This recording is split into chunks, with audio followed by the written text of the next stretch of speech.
força... Essa questão que eu queria te fazer, me perdoe te interromper, apenas porque é um debate importante na esquerda, não é? Há uma discussão sobre isso, sobre a orientação política para combater Bolsonaro.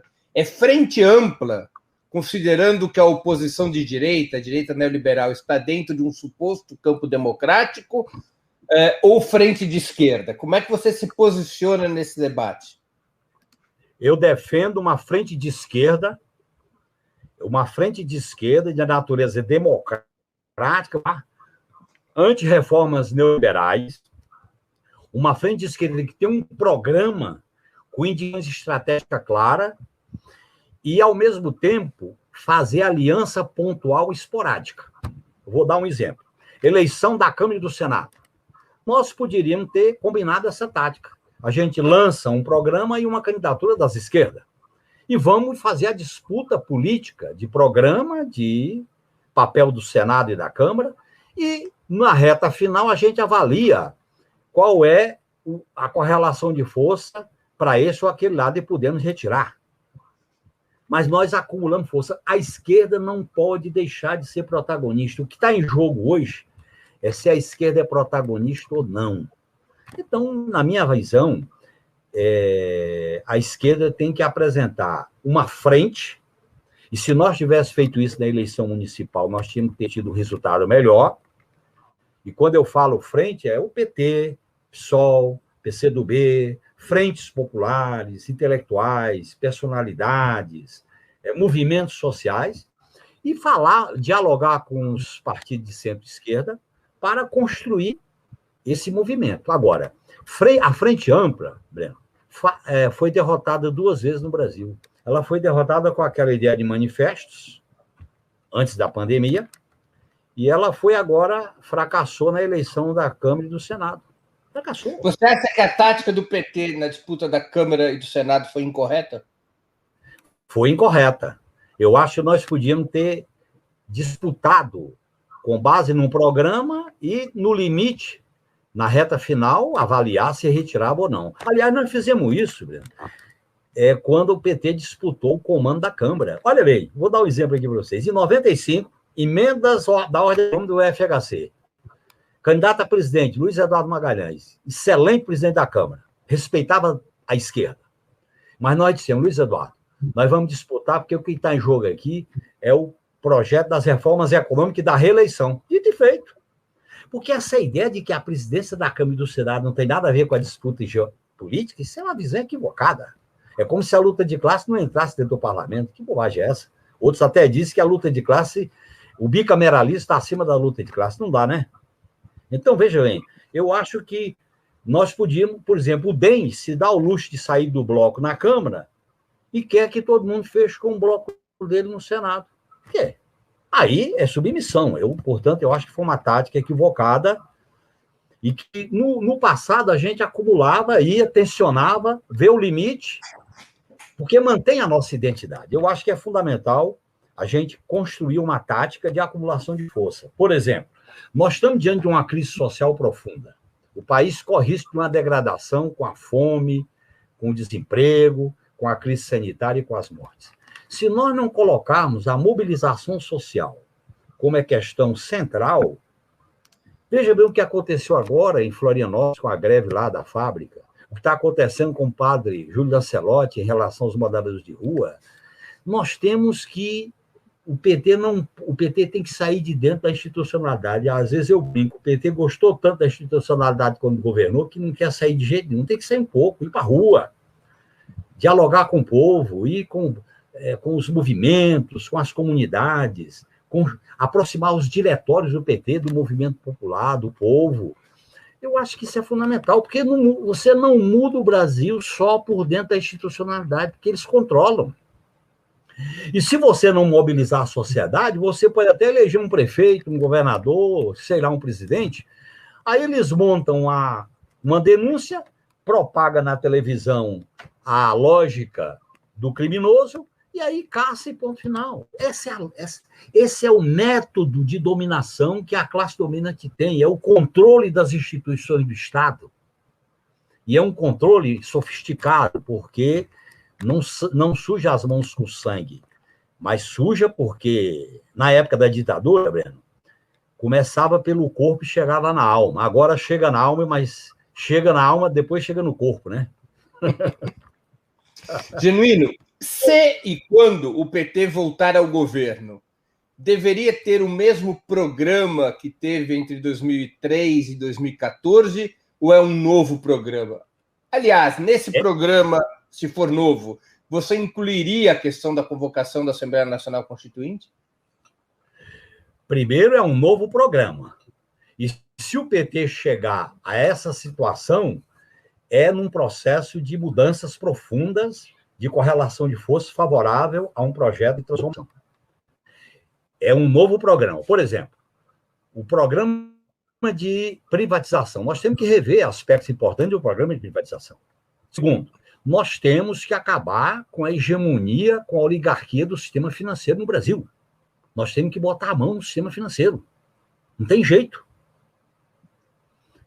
Portanto, é uma mudança profunda. Terceiro, para radicalizar a democracia democraticamente, e eu estou propondo uma radicalização democrática da democracia, nós temos que construir um novo pacto político, com base na soberania popular, com base nos direitos e com base na pluralidade. Portanto, a Constituição de 88, Breno, que eu assinei e que eu tanto defendi, ela foi fraudada, ela foi golpeada. Ela hoje é um manto sem corpo, sem vida. Os direitos e garantias estão relativizados com as operações judiciais. Os direitos sociais do artigo 7 estão todos terceirizados. A PEC da morte tira dinheiro da saúde e da assistência social. A ordem econômica foi liquidada pelo FHC com o conceito de empresa nacional. O sistema de justiça predomina sobre o parlamento, não tem mais o equilíbrio dos três poderes. Na verdade, os três poderes, são a farda, a toga e o sistema midiático das plataformas e da mídia aberta. Então, nós temos que recolocar a democracia no outro patamar. E é necessário a esquerda, o PT e a esquerda, ao governar o Brasil, tem que colocar claramente que precisa uma repactuação do Estado Democrático de Direito para governar. Se não mudarmos o sistema de justiça, ele vai continuar sendo protagonista da criminalização da política. Se não mudarmos o papel das Forças Armadas, eles vão tutelar como estão tutelando agora. Se não mexermos nas instituições da burocracia estatal, eles vão fazer aquilo, Breno, que falavam para mim. Vocês passam, a gente fica. Você prestou atenção naquela decisão do Lira, na presidência da Câmara, quando ele lê uma decisão que já estava redigida por um burocrata que estava ao lado dele? É isso. Quando você contraria a burocracia te derruba. Ou então você tem que baixar a cabeça para a burocracia, porque eles batem o seguinte: nós somos o saber, nós somos a técnica, nós somos os gestores. Vocês passam. A eleição para o neoliberalismo é um enfeite, a eleição é uma técnica, a eleição é uma legitimação da ordem.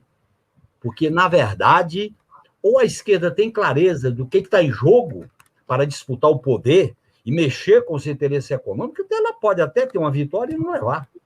Aliás, eu acho que... Você acha, então, que um novo governo de esquerda, um novo governo liderado pelo PT, ele deveria abrir um processo constituinte para alterar as instituições do país? Eu acho que deveria convocar um processo constituinte para reestruturar as instituições do Estado Democrático de Direito. Se nós não fizermos isso, vai ser pior do que 88. Porque 88 a gente tinha uma Constituição liberal. Essa Constituição liberal foi fraudada, foi golpeada. Qual é a Constituição que vai ser nossa referência? Então, nós temos que ter uma referência democrática. E essa é uma visão democrática da vida, da política, do país, e tem que ter isso. E eu acho que a esquerda tem que ser muito radical defensora da democracia. E aí eu resgato aquilo que está lapidarmente nos documentos do PT.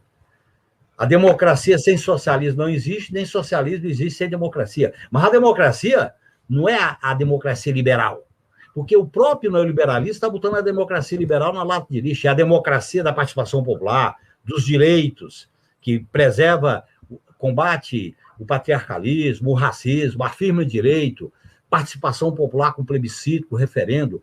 Nós temos que ter uma visão democrática de como organizar a sociedade. Esse modelo autoritário que legitima o autoritarismo na base de um consenso imposto, verticalmente imposto, está falindo.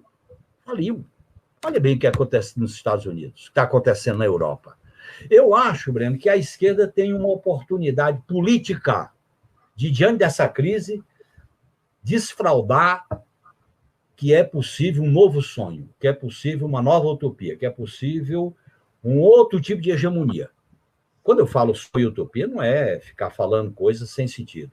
É mostrar que é possível construir outra coisa. Porque se a esquerda não for protagonista desta alternativa, ela fica misturada com essa degradação. O mundo e o Brasil estão vendo uma degradação.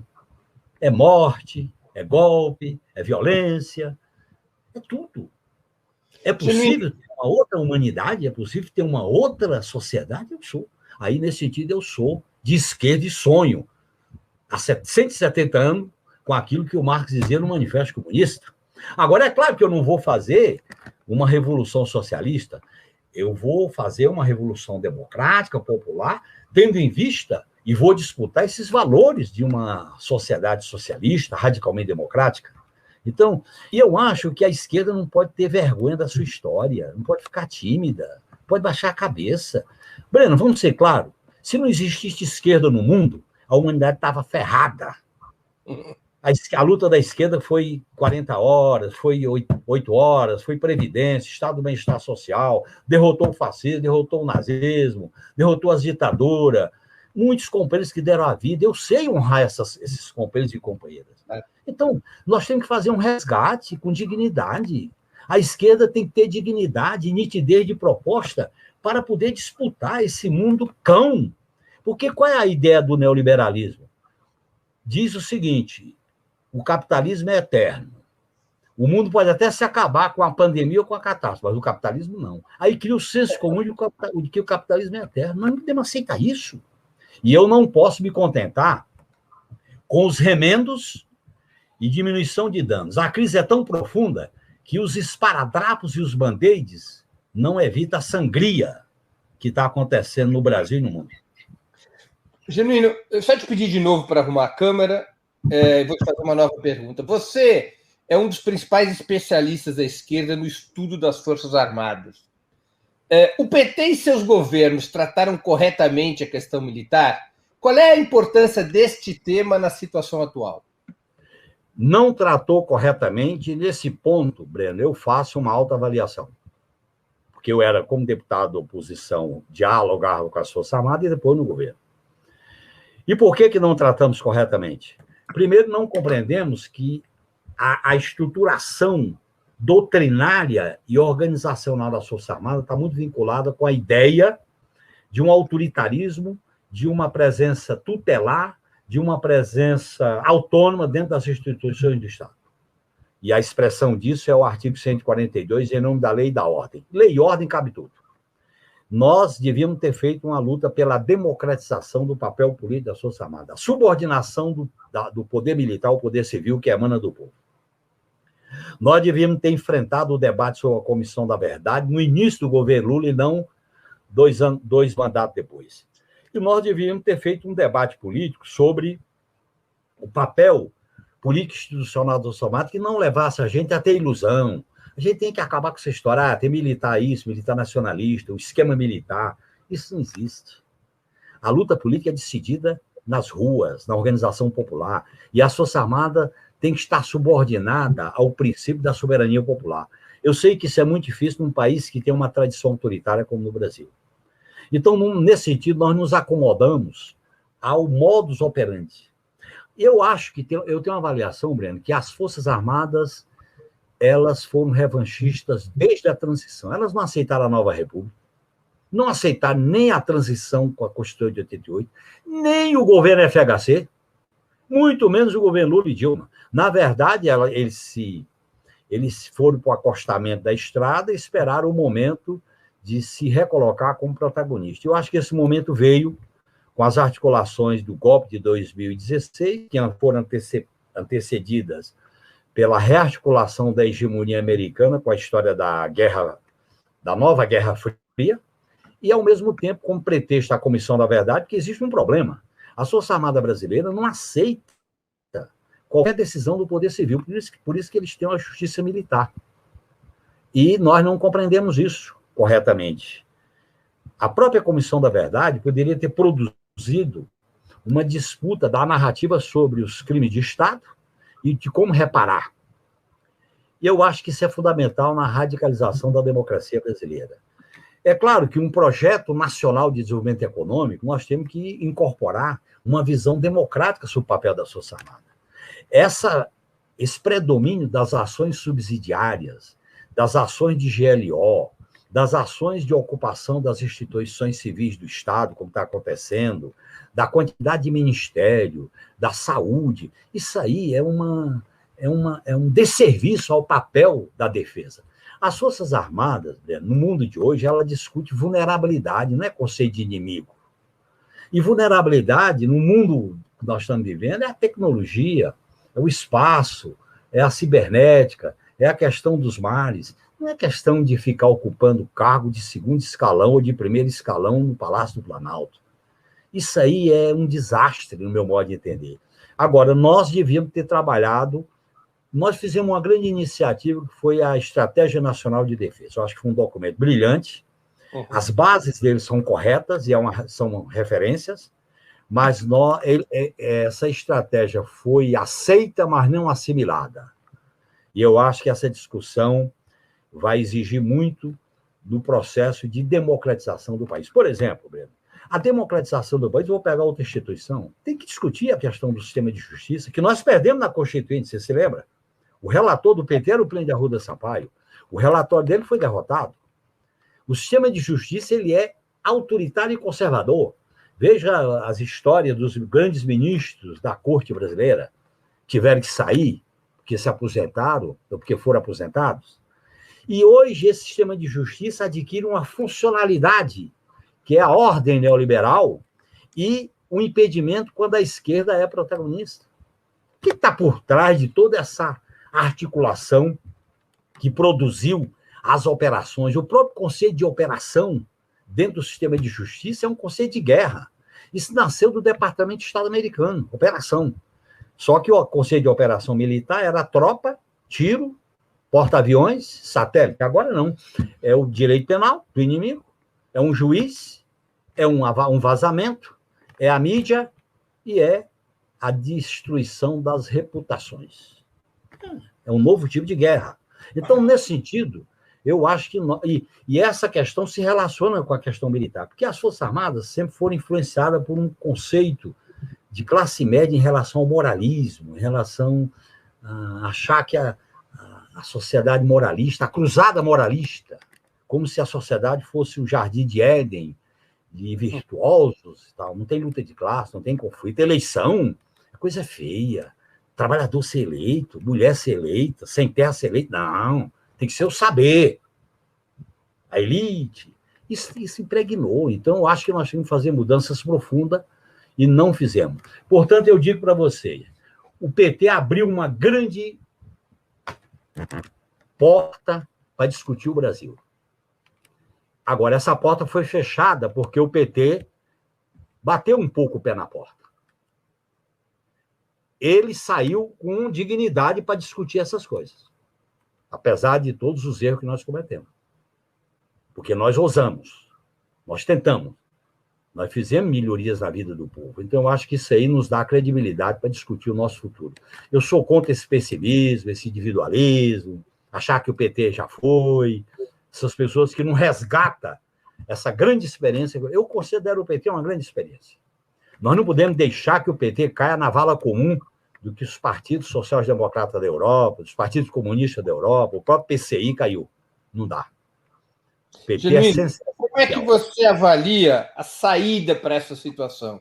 Você acredita na construção de condições para um forte movimento pelo impeachment de Bolsonaro? Você acredita que o PT deve abraçar a candidatura presidencial do Lula? Em primeiro lugar, eu acho que nós devemos fazer uma campanha pela defesa da restituição dos direitos políticos do Lula. Nós temos que ser muito claros nessa questão, porque tudo indica que pode haver uma manobra, como sempre aconteceu no Brasil, né? Por cima, vamos mudar alguma coisa para que nada mude. Ou como dizia o Antônio Carlos Magalhães, de Minas, não da Bahia, vamos fazer a revolução antes que o povo a faça. O Lula continua sendo maldito. O fantasma do Lula ronda os pesadelos da burguesia brasileira. Porque o Lula, mesmo sinalizando paz e amor, o cara diz o seguinte, bota esse Lula na rua, ele deixa de ser paz e amor. Porque o Lula se alimenta dessa coisa que vem das ruas, do povo. Porque ele é isso. E eu acho que nós devemos... O Lula tem um papel estratégico. O Lula tem um papel fundamental nisso que ele criou, que foi o PT. E eu acho que ele não pode abrir mão desse papel estratégico. E eu acho que o PT também não pode abrir mão da candidatura dele. Como se a gente aceitasse o veto. O veto pode vir aberto ou encoberto. Nós nem podemos aceitar o veto aberto nem o veto encoberto. E, ao mesmo tempo, nós temos que adotar uma tática, e o centro da tática é o seguinte: nós temos que impedir a consolidação e a viabilização de um governo que vai se basear no autoritarismo, no conservadorismo, nas reformas neoliberais e no incentivo às práticas neofascistas. Portanto, o fora Bolsonaro e suas políticas é uma bandeira central da nossa tática. E nós devemos trabalhar rigorosamente, intensamente pelo impeachment. E aí tem as várias formas de como trabalhar. As pessoas dizem, e se não vier? Mas nós temos que impedir a estabilização desse modelo. E ele que está em curso no país, Breno, vai nos levar à catástrofe. Por isso que eu quero lutar para impedi-la. Neste sentido, eu acho que o desafio é 2021. O ano de 2021 será estratégico para essa resistência popular, para que a gente possa fazer esse enfrentamento. E aí eu já coloquei que essa resistência existe frente de esquerda e aliança pontual esporádica. É esporádica, entendeu? Num ponto concreto. Fundeb é esporádico, tá certo? Uma medida arbitrária é esporádico. Fazer isso aí. Aliás, é mais eficaz. Se a gente tiver a ilusão que vai fazer uma frente ampla, os caras não querem, aí desgaste, sectariza. É melhor a gente, o nosso campo é esse, o nosso programa é esse. Topa sentar na mesa para discutir essa bandeira? Vamos sentar. Eu não sou sectário, nem quero isolamento. Pelo contrário, eu tenho qual é a minha centralidade? É esse governo. Porque você sabe, Breno, que em político você tem que ter a noção de inimigo principal. Agora, a noção de inimigo principal, você também tem que casar com a noção de aliados principais. Você pode ter o inimigo principal, mas se você tem aliados que não são prioritários, comprometeu o inimigo principal. É verdade. Genuíno, nós estamos nos aproximando do final aqui da nossa entrevista. Vou te fazer uma Lamentavelmente, eu estou tão entusiasmado com essa entrevista. O PT nasceu no final do século XX, mesmo que assumindo uma postura crítica e tendo múltiplas correntes internas, no campo histórico da Revolução Socialista, da Rússia Soviética à Nicarágua sandinista. O socialismo mantém sua validade como perspectiva civilizacional, no teu ponto de vista, e como objetivo de um partido como o PT? Claro que sim. Aliás, se esse objetivo para alguns é maldito, para mim não é, é o que fundamenta o nosso caminho, o nosso objetivo. E eu digo aqui claramente que eu procuro me filiar à corrente na história da humanidade que se projetou com o Manifesto Comunista de 48 e passou por todas as intempéries das revoluções, das derrotas, mas tem a coragem de avaliar. Essas derrotas e essas revoluções são nossas, não são da direita. Cuba é nossa, Venezuela é nossa, Revolução Bolchevique é nossa, Revolução Chinesa é nossa, Vietnã é nossa. E nós que somos aliados desse processo revolucionário, nós fazemos a nossa avaliação e tiramos as lições. E se a esquerda abre mão do socialismo, o capitalismo, né, mostrou com a crise sanitária a que veio. Se isso não for suficiente para a gente defender um outro modelo de organização da sociedade humana, e apresentar claramente que esses grandes empreendimentos econômicos têm que ser público, tem que ter controle popular, tem que ter fiscalização pública, tem que ter direção pública, que nós temos que ter um outro modelo de garantir direitos. Tal. O socialismo, para mim, é essa solidariedade, essa pluralidade, essa igualdade, essa liberdade. Eu acho que nós temos que resgatar esse sentido radical do que é o socialismo. Porque se a gente luta, primeiro, só pela diminuição de danos, nós vamos ficar só no imediato. Segundo, se a gente for fazer a reforma no capitalismo, vamos ser derrotados porque o capitalismo já está lá na frente fazendo o reajuste deles, eliminando direitos, ocupando os recursos naturais, criando geopolítica mundial, fazendo a reestruturação produtiva, como vocês vê agora com a Ford. Veja bem, os caras chegam e dizem, eu vou tirar a Ford do Brasil e pronto. Esse é o capitalismo. Como é que eu vou chegar e dizer, não sai, tem que nacionalizar? Se eu tiver uma visão, vamos nacionalizar, pô. Os trabalhadores podem dirigir, ou o governo, ou o Estado, sei lá, como fazer. Então, eu digo para você que o socialismo, as bandeiras do socialismo devem estar presentes, inclusive, na nossa luta. Porque o socialismo tem bandeiras, tem valores e é um sistema político. Eu não estou dizendo que a gente comece com o sistema político, mas que a gente tem que chegar nele, tem. No meu modo de entender, a crise civilizatória, a crise ambiental, a crise social, a crise sanitária, que o mundo está vivendo, em que farmacêuticas lucram na Bolsa de Valores quando descobre a vacina, quando não discute patentes, as pessoas morrendo. Para que você viu a OTAN, Breno, na Europa? Quem foi salvar italianos foram os cubanos. Para que você viu os grandes aparatos bélicos da OTAN? Nós temos que dizer para o povo que está morrendo, que está sofrendo, olha, outro mundo é possível.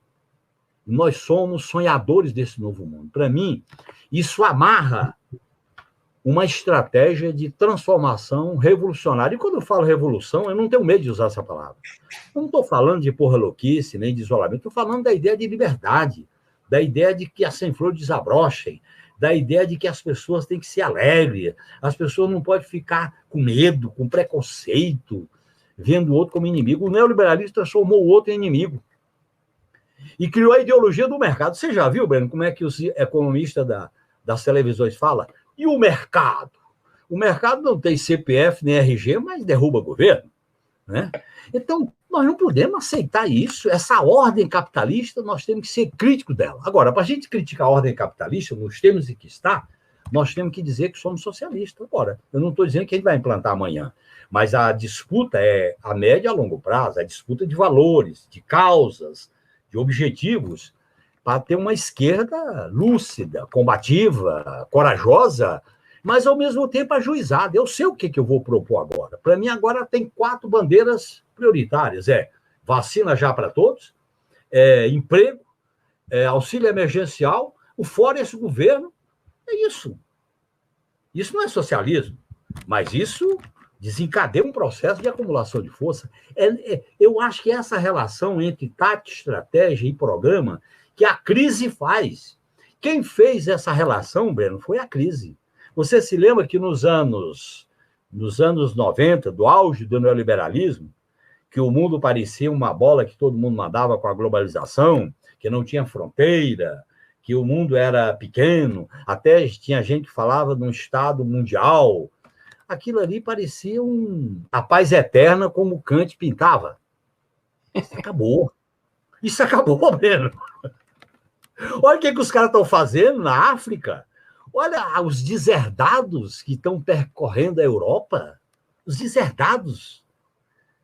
E aí fica o neoliberalismo com as organizações sociais fazendo campanha na televisão para ajudar as crianças, ajudar os famintos, ajudar...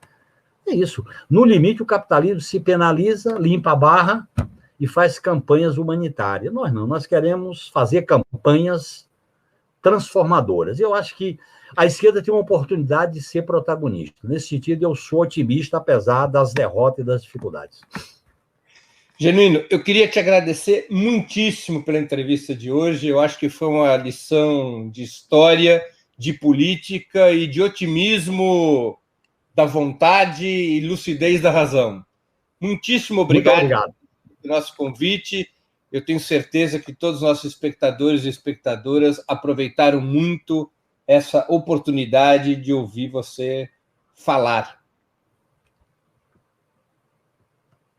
Breno, você estimulou, você conhece parte dessa história, nós somos companheiros de militância política, desculpe falar assim, e também porque eu falei de coração aberto. Eu estou num momento em que eu quero falar, eu quero dizer, eu quero me abraçar com homens e mulheres que não abrem mão de sonhar, que usa aquela frase famosa do Victor Sage: no sistema capitalista, quem se humilha morre. Quem luta tem risco, mas também tem risco de viver. E a dignidade política não tem preço, Breno. A gente aprende isso. Muito obrigado. Encerramos assim mais uma edição do programa 20 Minutos. Hoje nós entrevistamos o ex-presidente do PT, ex-deputado federal, ex-deputado constituinte, José Genuíno.